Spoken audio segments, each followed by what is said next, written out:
You're listening to the To Write Love on Our Arms podcast, a show about mental health and the things that make us human. It's such an honor to connect with our new friend, Sara Galgalo, who is a licensed therapist at the Ocd Center of Los Angeles. She works with clients with all forms of obsessive-compulsive disorder and related OC spectrum challenges, including social anxiety, health anxiety, phobias, trichotillomania, and dermatillomania. Their program utilizes cognitive behavioral therapy with an emphasis on exposure and response prevention. And this is just such an honor for me to connect with Sara on behalf of our team, who is speaking on behalf of her team. And we know that this topic of OCD is one that is of interest to so many of you listeners and viewers. So here we are. Well, first, Sara, I guess let's start with where you are. Would you mind just giving us a brief overview of the OCD Center of LA?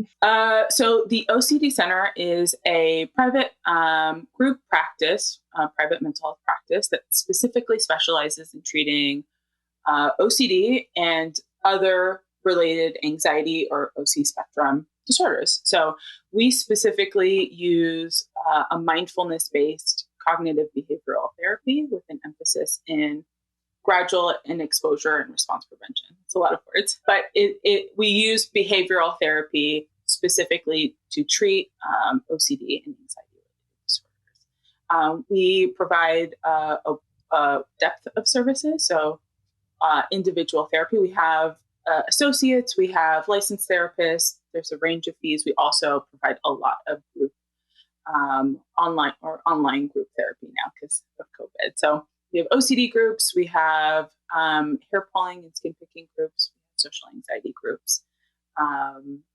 We're based in Los Angeles, specifically in Brentwood, in Woodland Hills, and Newport Beach. And we're primarily just seeing clients online. That's awesome. Well, we're so thankful to have snuck into your busy schedule to have this conversation. So for the astute listener, you'll be aware that this is the first time on the podcast that we have spoken intentionally and expansively about obsessive-compulsive disorder. With that in mind, Sara, could you start by giving us and our listeners a brief introduction into what OCD is, how it presents, and how common, how prevalent this mental health challenge is? Totally, yeah. So I guess I'll just start with what OCD is specifically comprised of. So in order to receive like a diagnosis, there's sort of three key features that we're looking for. One being that the individual is experiencing an obsession, right? So in that you're having intrusive, persistent thoughts, feelings, sensations, impulses, or urges that you don't want to have, right? That are distressing to you, right? So that's the first sort of component. The second component is that you are engaging in compulsions to remedy or resolve the distress that's being brought up from the obsession. So there are a variety of types of compulsions. So you can do a behavioral compulsion, which is what most people think of. So if you're doing like hand washing or trekking, or if you have anxiety about driving, right, and you're worried that you might have hit someone might actually like physically check their car, get out and like look at their car or circle a block, right? Like if there's something that you are actively doing, right, that's what would sort of fall under the idea of physical or behavioral compulsions. People also engage in avoidance. That would also be considered a compulsion. So if there are things that you're not doing for fear that it might trigger anxiety or trigger intrusive thoughts, that would be compulsive. Reassurance seeking is a really big compulsion as well. So if you're asking people for reassurance that things are okay, that things are fine, that you're safe, right? That would be compulsive. You can also, the other version of this, because we live in a world where technology exists, is if you Google things, if you're doing a lot of online research, you're searching Reddit forums, you're on WebMD, you're reading articles.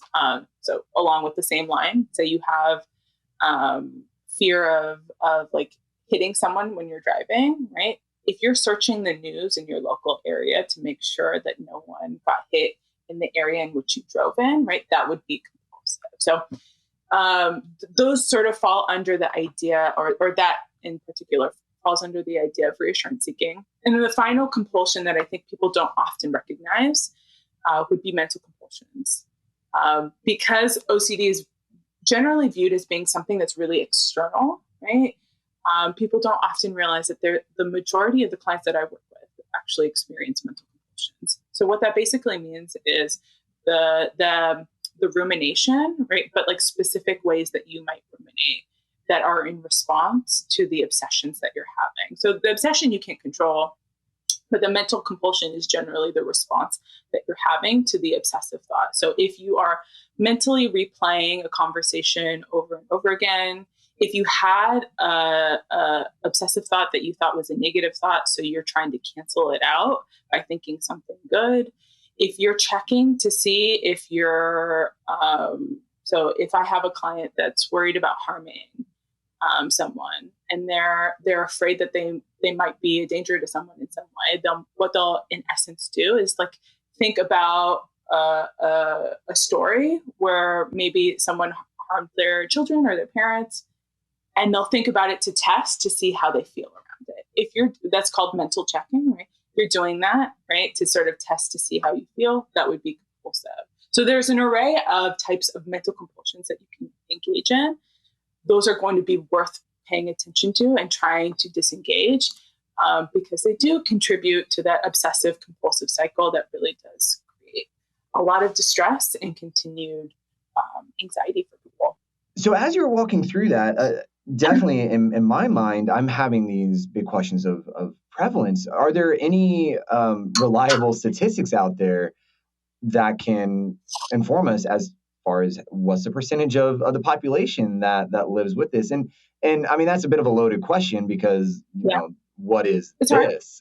You just covered so much ground in that, but could you give us a peek into what the prevalence of OCD is within? Definitely. Yeah. So the last key factor in terms of diagnosis that is going to be relevant that goes into statistics is really that you can have those experiences of having obsessions and compulsions, but it needs to impact and affect your life in a significant way. It needs to take away, like it requires that you are engaging in those obsessions and compulsions for hours, right? And it's negatively detracting from different parts of your life. So in terms of how prevalent it is, I'm quoting this number specifically from the International OCD Foundation. So it's a great resource also. I can send you the link so that you can send it to people. And in terms of what numbers that they provided, right, it's 1 in 100 adults in the US. That looks like 2 to 3 million adults are diagnosed with OCD. I think I read somewhere in a book recently that OCD is like the 4th most common diagnosed disorder in the United States. Mm. So it's quite prevalent. In general, anxiety disorders tend to be quite prevalent and quite common in terms of diagnosis. As you were walking through some of the different buckets of what comprises OCD, I couldn't help but, kind of walk through my own life's journey of times where somewhat you were describing felt familiar. And as someone that is not and has not been diagnosed at this point in my life with OCD or obsessive compulsions. And I think that's important that we were talking a little bit before this interview began about this idea that it's not binary. It's not all or nothing, but there is this evolving language of obsessive compulsive spectrum challenges. Mm-hmm. Would you be able to illuminate that a little bit more? When we say OC spectrum challenges, what are we really talking about? So what I think, in general, I think when you look at what psychology has typically viewed OCD and mental health disorders, it's really been quite segmented. I would say that me and a lot of my colleagues tend to view anxiety in a much more collective sort of view, if that makes sense, right? Like there's not very much in terms of treatment difference between how I'm approaching OCD versus social anxiety versus health anxiety. So all of these things are actually more similar than dissimilar. And so when you're looking at the spectrum of like obsessions and compulsions, or OC spectrum, right, as you mentioned, yeah, what we're including, what we're thinking about is BDD, it's hair pulling and skin picking, or scoriation and trichotillomania. It's health anxiety, it's phobias, it's OCD. It's a lot of these different things. And even within that spectrum, right, like people vary in terms of severity, right? Like the majority of the clients that I see are going to be at a clinical level in terms of diagnosis, but I've also seen plenty of people who don't necessarily meet clinical criteria, but have enough anxiety where it is distressing to them, right? And it is bothersome to them. And these skills are also just helpful in teaching you ways to tolerate thoughts and feelings that are distressing. As we lean into and as we imagine and kind of wrap our minds around specifically the non-physical manifestations of OCD, with you're talking about mental OCD and to that extent, and even health to some extent. To what degree are some of these compulsions directly linked to an experience?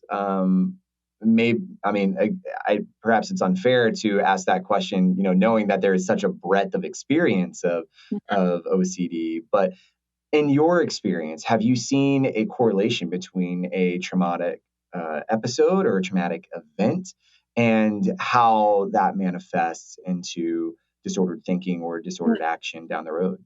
That tends to be actually less common, right? It's not that it's uncommon at all, right? But that it just tends to be less common. Yeah. So I have seen clients who've had some sort of traumatic event that leads to a phobia, right? And that leads to them having social anxiety or a specific phobia in general. But when I'm working with the majority of my clients, they typically have sort of like a variety of experiences. The two most predominant tend to be that they've either had OCD or anxiety for the majority of their life. It began sometime in childhood, but that's really an experience that they can recall for the majority of their life, or it became more singularly predominant in young adulthood. So if it's around like high school or around college or post-graduation, that tends to be a time where people often see a flux or an increase in OCD or anxiety symptoms. There's often a correlation in the sense of people having family history, right? So there might be also a genetic component, or it might not be if they're adopted. This has happened too, but their adoptive parents have OCD, so it was modeled, right? And it was learned. That tends to be common too as well. But in general, right, like in terms of presentation and how people develop OCD, it tends to sort of come into those 2 points of onset. Either they've had it since childhood or it comes in around young adulthood. Yeah. You hinted at this a little bit earlier about how OCD symptoms can line up, can kind of double dip with a number of other mental health challenges. You mentioned specifically anxieties and phobias. And this, of course, can easily lead into a realm of misdiagnosis or maybe delayed diagnosis. On average, how long does it take to accurately get a pulse on this, to accurately diagnose OCD? And what are some of the most common confusions or what are the most common kind of, pitfalls and speed bumps in getting an accurate diagnosis? I think the average was that most individuals with OCD on average see about like 7 other therapists before they get the right treatment. That's what I heard. From the IOCDF, what they claim is that from the onset of symptoms, it takes about 14 to 17 years before people are able to get adequate treatment and proper treatment for OCD and anxiety. Wow. So it can be a long time. That's the average. It's not like everybody's experience, but it can often take a lot of time. And I think in terms of our understanding for OCD, a lot has changed and a lot of it has evolved. But yeah, 14 to 17 years tends to be the average between people experiencing symptoms and then accessing treatment or proper treatment. Barriers to that you're right, are misdiagnosis. I have a lot of clients that are often diagnosed with having generalized anxiety, right? But not the therapist not necessarily understanding that they actually have OCD. In terms of what can get in the way of that, I think there's a lot to be done in terms of education within the therapeutic community and the psychological community about what OCD looks like, because I think a lot of therapists are very, very misinformed. But if you're also talking about what mental health disorders does OCD often get confused for, there are definitely an array. And so I think a big one tends to be, depending on the themes, they tend to be different things. So if you have something like a repeated physical behavior, people might get that confused with tic disorder, right? But there's a difference, right? So if you have tic disorder, the behavior is viewed as being a little bit more automatic, right? Whereas with someone with OCD, it's a lot more intentional. If they're engaging in a physical behavior, it's intended to resolve anxiety, right? So there's more choice and intention behind that compulsion. Does that make sense? Yeah, no, I think that that's a super important thing to maybe return to, is just kind of the causality, the almost the internalized desire for coping, to address an anxiety. Did I understand that correctly? Exactly, right? You might see that the behavior is the same, but the reason for going about it is going to be very different, and the experience around it will be very different. Right? This is also true for impulse control disorder. So if you think of like gambling addiction, sexual addiction, shopping, compulsive like shopping, right? The intention behind those behaviors are going to be really different. For something like an impulse control disorder, right? You're doing those behaviors specifically to experience more of a feeling that you view as being positive. Whereas individuals with OCD are intentionally trying to get away from feelings that are distressing to them. So you might find that they're doing things in a way that's impulsive, but they're impulsive for different reasons. Yeah. Oh man, Yes. this opens up such an important window into language, and I hesitate to go there immediately, but I don't want to lose this train of thought. This idea of so much of OCD vernacular was gifted to us through improper teachers, right? Through jokes, through quote unquote comedy, through through these caricaturized renditions of what an actual OCD disordered lifestyle looks like. So with that, you were just doing so well to parse language and intention. And that brings to mind that it is not the job of everyday folk to go about diagnosing a friend, a family member, a stranger, a classmate, a coworker, even someone that we see on TV, a media personality. Like it's not in our wheelhouse to go about and say this is X or this is Y. So, and again, that runs the risk of doing more damage in the long run. With this, you mentioned, I'll get to the question eventually, I promise. But you mentioned the need to continually and intentionally educate the therapeutic community, because even the folks that are looking to help may have had the wrong idea passed on to them along the way. So. Let's definitely talk about language, but I want to make sure we properly address the previous question of where do you see the most common misdiagnoses? What do you see most frequently mislabeled in this realm? I think if you're asking for my own personal experience, what I see happen a lot, generalized anxiety is often a diagnosis that I see come up a lot. And that's not to fault anyone. Like I would say a lot of my clients with OCD probably also meet criteria for generalized anxiety.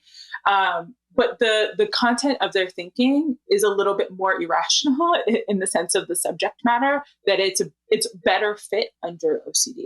And I think the approach to treatment looks a little bit different. I think you have a lot of people that might say that they specialize in treating generalized anxiety and use a lot of different approaches to treat it because they think it's just typical everyday anxiety. And I think that that's why people often miss out on accessing appropriate treatment, is because they think it's just, okay, it's just like typical anxiety, right? Like you have a lot of it, but we can just do talk therapy, right? We can do like other types of therapy to work through it. They're not necessarily specifically seeking out treatment for OCD or for an anxiety disorder. So I find that a lot of my clients typically have had a generalized anxiety diagnosis, and because of that, haven't specifically sought out treatment for OCD or a behavioral sort of type of treatment with exposure work. The other thing that I think gets thrown out there a lot is bipolar disorder. That happens a lot. And part of it is the fluctuation of emotion. People don't often note the correlation between OCD and depression. That's really, really common.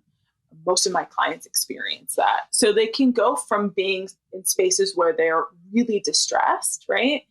And their body reaches some sort of like cap where they just can't manage it. And so they'll switch into the state of depression, right? That's normal for them to go back and forth. And I think when people, if you're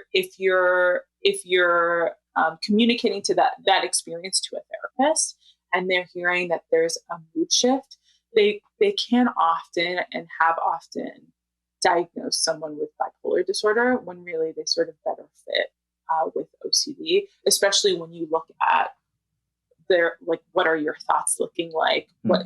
What is the mood shift looking like? The depression is often secondary. It's not like on its own. And so for a lot of the individuals that I interact with, those tend to be the bigger common ones. The other one that sometimes gets thrown out there, not as commonly, is schizophrenia. That doesn't happen as often, but it does happen every now and then. And that happens often, especially if you have like more of the pure O sort of type of thoughts, especially things around like harm or sexual thoughts. I think that they tend to get misunderstood a lot more because the content seems, I think, a lot more negative and a lot more scary to other people who don't understand. And so what often happens is that people misdiagnose that, not understanding that for someone who has a psychotic disorder or has schizophrenia, their experience with their thoughts are different. They might view their thoughts as being real, right? Not understanding that they're not a reflection of what reality is. They're buying into it. Whereas someone with OCD is going to have those thoughts, but also understand that it's not real. They're going to understand that it's irrational. And so their experience of reality, they might be engaging in their fear as if it's real, but also understanding that it's not. Does that make sense? Yeah, totally. And to the surprise of no one here, your answer led, of course, to some more questions. And yeah, sure. As we acknowledge the, not phenomenon, but just the reality that misdiagnosing can and does happen, we know that treatment is going to look different from pain to pain, from disorder to disorder, from what you need, on a day-to-day basis. As someone that has worked in a very intentional and an intimate way with the OCD community, specifically at the Ocd Center of LA, you know a lot about treatment modalities, about how to go about addressing a problem. It's one thing to name a problem; it's another thing to figure out what are the plans to go about addressing it. In what ways does treatment for OCD differ from more commonly known and occurring mental health challenges such as depression, like you mentioned, or general anxiety disorder?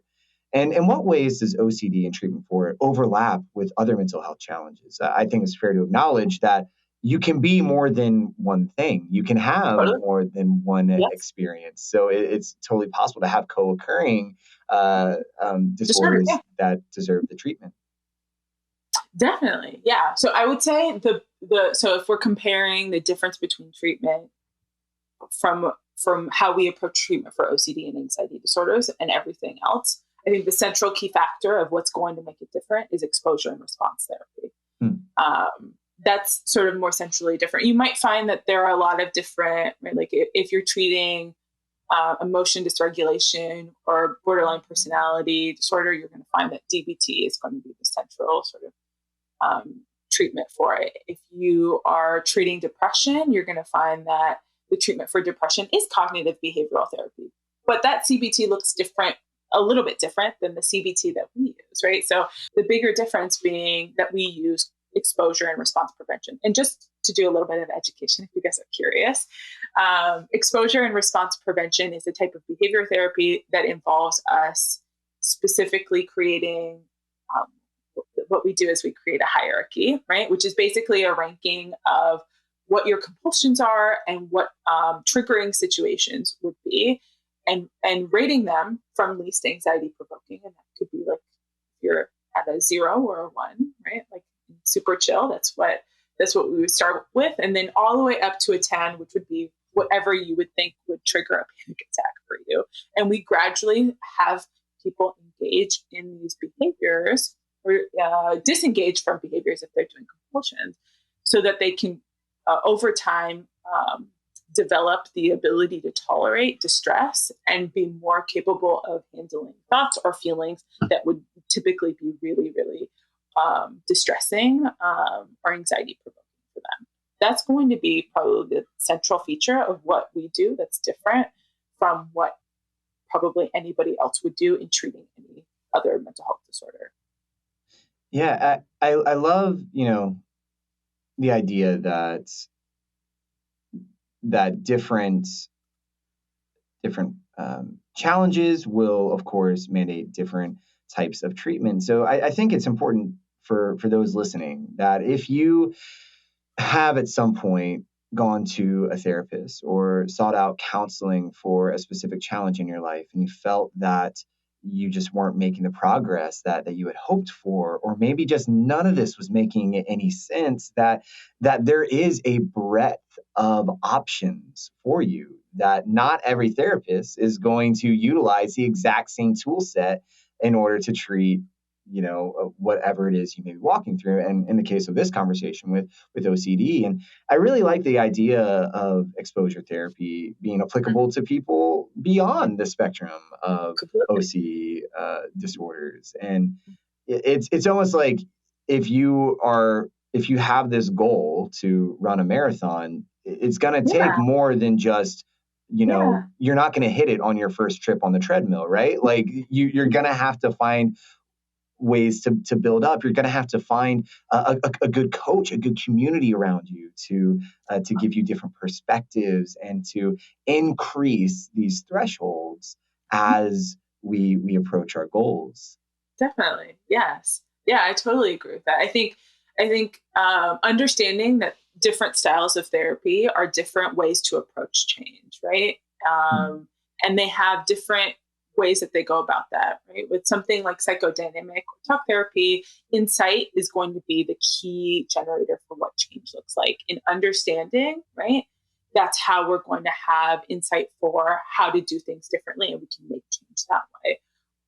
With behavior therapy, it's really specific about breaking down what change looks like in small pieces and small steps. And that can be applicable to a lot of different things, which is why I think that in general, this style of therapy is really great. I don't think it has to be limited to people who have OCD or have anxiety disorders. It can be really sort of expanded to a lot of different things, right? Like if you want to take on this approach of really gradually working up to doing something that's hard, right? It's going to be valuable for everyone. And I think this process of therapy really does change the way that people look at the process of change, because I think we do have a tendency to have really unrealistic expectations about what that looks like. And we expect immediate results, and we can be quite perfectionistic about what things need to be like, how things need to happen, that we can get in our own way of being able to move forward in the ways too. Yeah, So I love that idea of being able and empowering people to find the winnable battles that yes. you can set yourself up for an easy win from time to time. And there is no shame in doing that. That's not an easy way out. You're not cutting any corners there, Yeah. but you're learning. Every step of it is a learning process, and you deserve the ability to look back on the day and say, it doesn't, like we said earlier, it doesn't have to be binary. It doesn't have to be this was the worst day ever or the best day ever, but it could be I knew that I was able to apply, a new thought pattern for this, and I know that I was able to lean in a bit more into this challenge, into this anxiety, into this phobia, and I feel good about the progress being made. Yeah. There's such value in celebrating the things that we do really well, because I think in general, we all have the same bias to sort of fixate on what goes wrong and really dismiss everything that we do well, right? Or that we worked hard at, even if we didn't necessarily attain the result that we wanted, right? If we made the effort to really work towards something, right? We can celebrate that. And I think in a lot of ways, that's something that we can dismiss. And it's something that I definitely encourage with my clients to acknowledge, and also help them celebrate all of the small wins that lead to the bigger wins that they want. I love that. And what you just said is, man, slap that on a billboard somewhere. Like, that's so good to return to. And now is the part of the conversation that I have been looking forward to the most, which is this piece about language. I preemptively tried to get there too quickly, but there's so much more foundational work to be done. But in the past 10 years, or maybe even more recently, even in the past 5 years, well, maybe even more recently than that, perhaps even today, people will throw around terms like OCD as a means to describe someone who's tidy, who's precise, who's organized. This idea that language across the world of mental health is often given to us by teachers who maybe didn't want to be teachers in the first place. And, for example, with sitcoms, with media, with books, they're really good at entertaining. They're less good at educating in deep and profound ways about mental health challenges.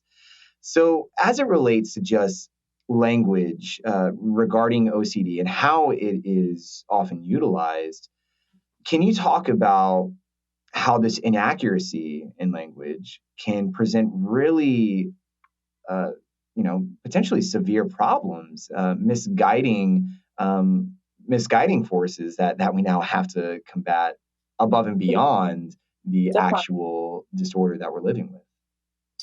Yeah, I think when people use the term, I think that's something that really does upset people a lot. When people use the sort of the phrasing around OCD in such a casual way, like "that's so OCD" or "you're so OCD," it's quite dismissive. And I think for a lot of people, the pain that it presents is that it's erasing, right, their lived experience with OCD. There's a very specific sort of idea when people think of OCD. There's generally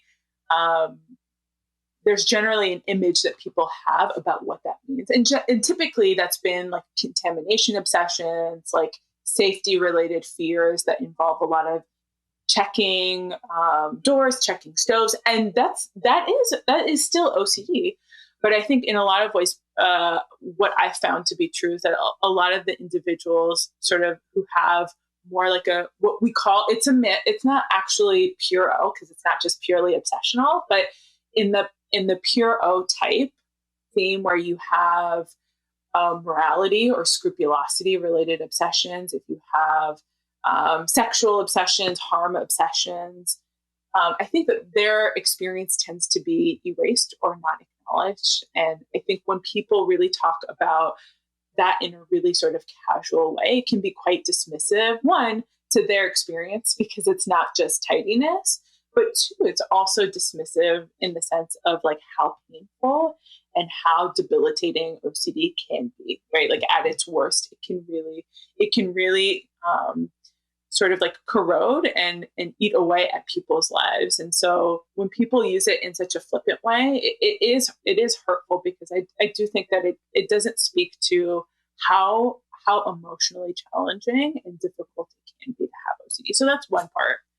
I think what I find in a lot of other experiences is I don't know if you've heard this or have heard terms around this, but like when people actually, they do this really in mental health in general, right? Like the casualness of just like pick yourself up by your bootstraps. Like, why don't you just like get over it? Have you thought about not having this disorder? Like, people do that all the time. What if you just stopped doing this thing? Yeah. Have you ever thought about not doing the compulsions? Like, yes, everybody has thought about that. Really, I think people can be quite obvious when they say that. Like if myself or many of my clients could just not do a compulsive behavior, they would have done it by now, right? And so one, I think what people often find is that it leads to self-doubt. That experience leads to a lot of self-doubt of like, should I just be able to handle it? What's wrong with me that I can't? And I think that can be really painful in its own way. And lead to a lot of second guessing and feeling like they're not enough or they're not doing enough. Or maybe it's just them. Maybe it's just me. Maybe I'm just messed up. And I think it can be corrosive in that regard. And I'm imagining right now, especially for young people, for school-aged individuals that may be starting a journey with OCD, and already you're feeling unsure about social interactions, your place in the world, and all of a sudden you're dealing with a disorder that you didn't ask for. To have a mentor, to have a parent, perhaps, to have someone else in your life to prescribe such a trite and inaccurate treatment strategy of, oh, well, you can stop that anytime. You know, I wonder. Just don't think about it. Yeah. The number of times that clients have said that to me, where like, my parents just told me that I just shouldn't think about it anymore. I was like, well, how's that working? It probably is effective to just not think about something. It goes into a lot of other stuff where I think we have a very unrealistic expectation around what thoughts and feelings are like and what we can do or how we can respond to them. That's not true, because I think a lot of people just believe you can just not think about it. And it's like, well, maybe you can, but that's not something that someone with anxiety or OCD can do. Totally. I mean, that's just human nature, right? We talk about it all the time. Like, don't push this button. Under no circumstances, push this button. And now the only thing you're going to be thinking about is pushing the damn button. And so, I mean, everyone to a degree has to, take a step back and realize that thoughts are things that just happen. Thoughts occur. You don't choose your thoughts at all hours of the day. Dreams being a great example of that. Like your brain is a ceaseless machine that is constantly trying to throw information at you, oftentimes to protect you. And I think that's kind of the framework that is so needed, that when we are talking about people with diagnosed mental illness, people with diagnosed disorders like obsessive-compulsive disorder, we're first and foremost talking about people that are way more like us than they're not. This isn't an us and them conversation. This is just an us conversation.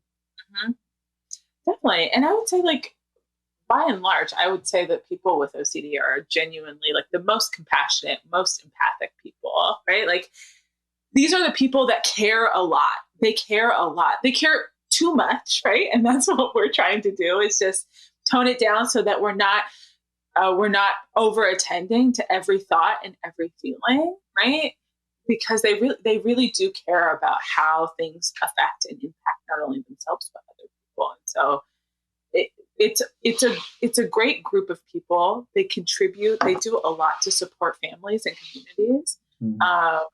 So yeah, this is a question that I often talk about to people with lived experience, and also with people with experience in treatment and care.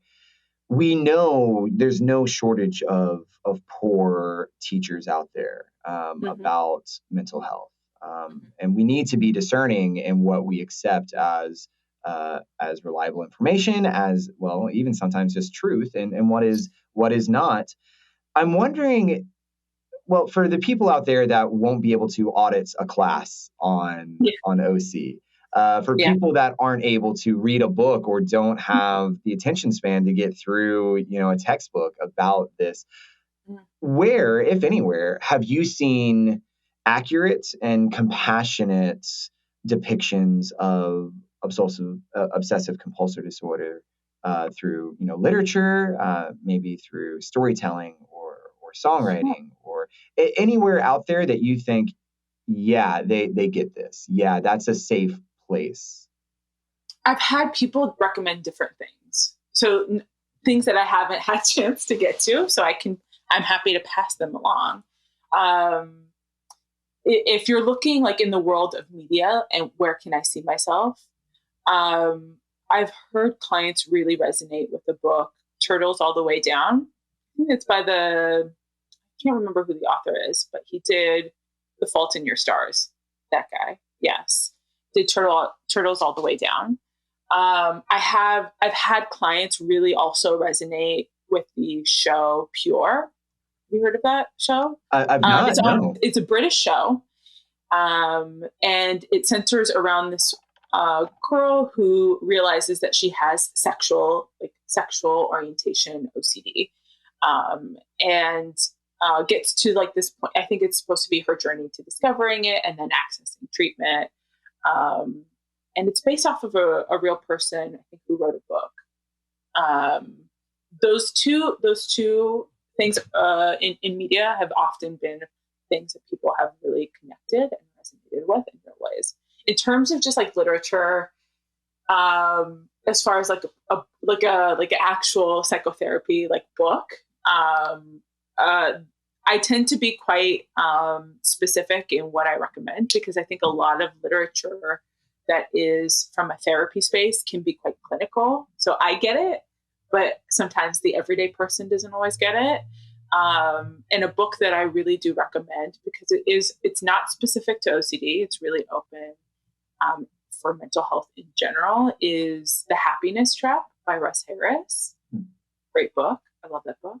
He also has a picture book version. If you really don't want to read a book, he has a picture book version, so you can look through it that way too as well, which I love, because I can understand being in a space where you just don't feel like reading sometimes. Yeah, thank you for sharing those. We'll definitely add in some of those links. So that's our a hero of the millennial mental health community is John Green, who wrote Turtles All the Way Down. Absolutely. So let's backtrack a little bit to the beginning. You mentioned earlier, maybe it was I mentioning about you. Either way, what was mentioned was this idea of cognitive behavioral therapy, and that being a modality that you have employed and that you have seen some real successes with. And this fits right in with our conversation of language. And definitely, I'm wondering if you would be comfortable, if you'd be able to offer a word of advice or maybe even a mantra, a thought that we can return to for someone, on behalf of someone who deals with OCD or another obsessive compulsive spectrum challenge. Definitely. So in terms of mantra, I don't typically give very many mantras away, but if there's like a central idea that I would call a person to be grounded in terms of like being rooted in this type of response, I tend to go in two different directions depending on the person. One might be slowly, like if I'm thinking of like a word, it might be grounded in slowly. There's a lot of urgency that a lot of people with anxiety disorders experience. There's an urgency to respond right now. And so there's a lot of value that can be gained in one, just like slowing your own response. It also helps you be more rooted in a mindful way too, as well, right? Mindfulness being something that we utilize to help people be more present, which is hard to do. It's really hard to do if you have OCD or an anxiety disorder. So slowly tends to be a response that I encourage a lot. The other would be delay, right? We talked about how nuanced change can be, and it's not really all or nothing. And sometimes the beginning of what change can look like can just be delaying a compulsive behavior. So if I'm talking to the individual, if I'm giving like a mantra or a word to the individual who has OCD, slowly or delay can be really great ways to sort of hold on to that idea of this is how I want to try to respond to my anxiety in this moment. I want to try and delay how quickly I'm going to respond to the urge to do this compulsion and see if I can tolerate the discomfort a little bit before I engage in it. And viewing that as also as a win, because people don't do that as success, right? That would be success if I delayed how quickly I responded to the compulsive urge, because all you're doing is increasing the delay time over time to the point where you might not even need to engage in the compulsive behavior at all anymore. So if I was leaving people with two words, that's probably where I would go. I love it. I love it. Delay and slowly. There's still some time. And it's hard. It's hard. Like the slowly would be just as much of an exposure as delay would be. Sure. Because we feel called to respond to something that feels life or death. That's how it feels. And so to not engage in the moment is a challenging thing to do. So if you can practice just trying to slow down what it is that you're doing in the moment, if you have the opportunity and the ability to do it, it's something that I encourage. Yeah. And I think at this point also getting creative with it, where it doesn't have to be just you learning how to go slowly, intentionally, maybe even delaying the world, but you're allowed to put people around you that can help address urgent needs when needed. This is, even in my professional world, the idea of, this sounds so silly now that I'm verbalizing it, but historically I've been really bad about setting up vacation reminders when I go out of town for something, because I feel like I should be able to respond urgently to whoever needs me. And the reality is sometimes I just need some space. I need to trust a team around me to handle the top priority stuff, the urgent stuff on my behalf. So again, it's not you against the world, but it's who and what can I draft onto my team to make sure that this desire to fight back against that urgency, that immediacy, it can be both and. A need can be met. It doesn't have to be met by me. I can gift my phone to a loved one to respond. I can gift some of my anxiety to my therapist, to my counselor, to my community to help me address what truly is needed in these moments.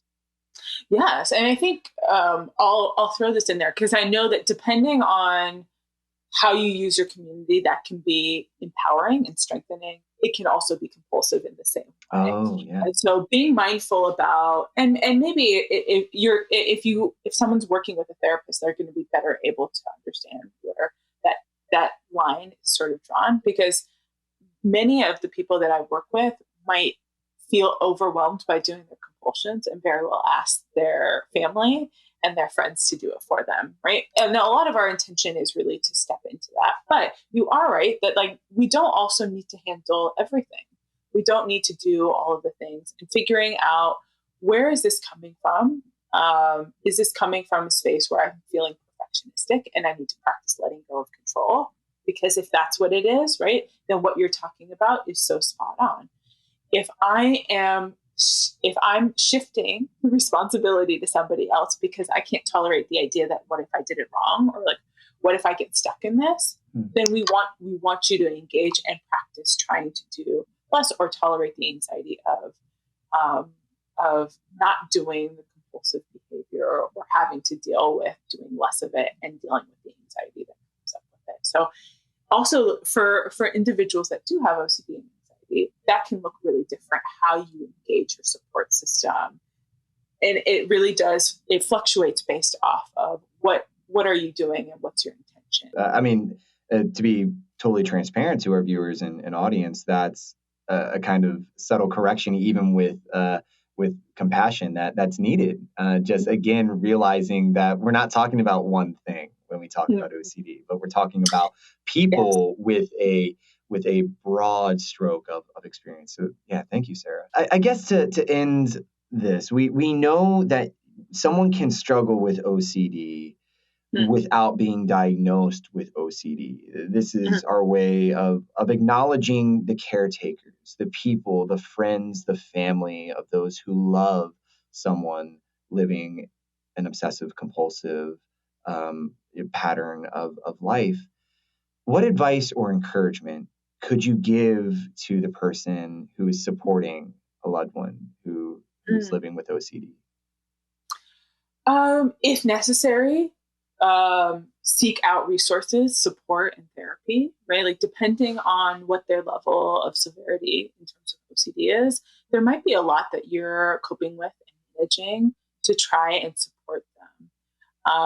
And I think not being, it is completely fine to seek out your own treatment so that you can adequately support individuals. I think if your loved one is actively meeting with a therapist, right, who does specialize in treating OCD, I think from there you get to have conversations about what are the ways in which, if you're involved in their OCD, that I can disengage, that I can appropriately support this person that I love and care about without enabling and engaging in their OCD. Because I think a lot of times we try to provide comfort, and with OCD it's a little bit different, because in that regard we might be engaging in compulsive behavior with the person that we love, right?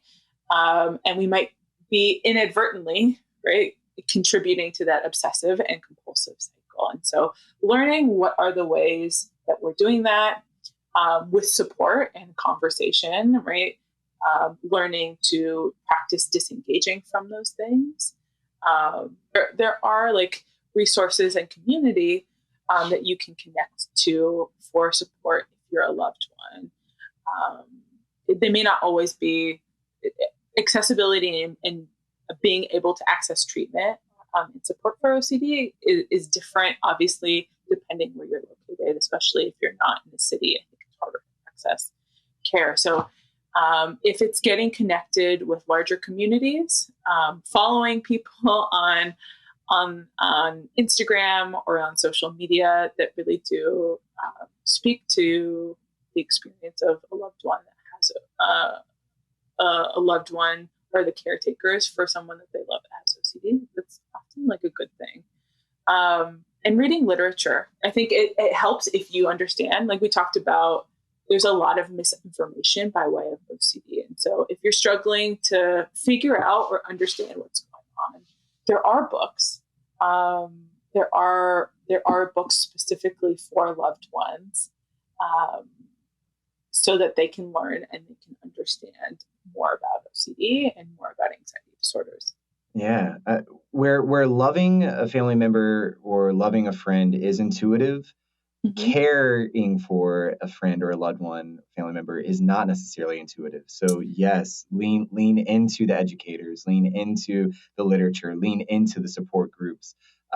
We will, whatever we're going to get through, I do believe that together is going to be the way. Community is a lot more strengthening, because it can feel really isolating. It can feel extremely overwhelming, and having support and having guidance, if it's from a peer support group or if it's from a therapist, is going to help you do the things that you need to do to support your loved one, because it's hard not giving what feels like comfort if a therapist is able to identify that it's compulsive. It's hard not doing it, because we instinctually, we all want to make people feel better. And so not engaging in that is a hard thing to do. So having support systems that are encouraging you to do that. You're able to communicate with your loved one and also have like a gradual approach if that works for them, right?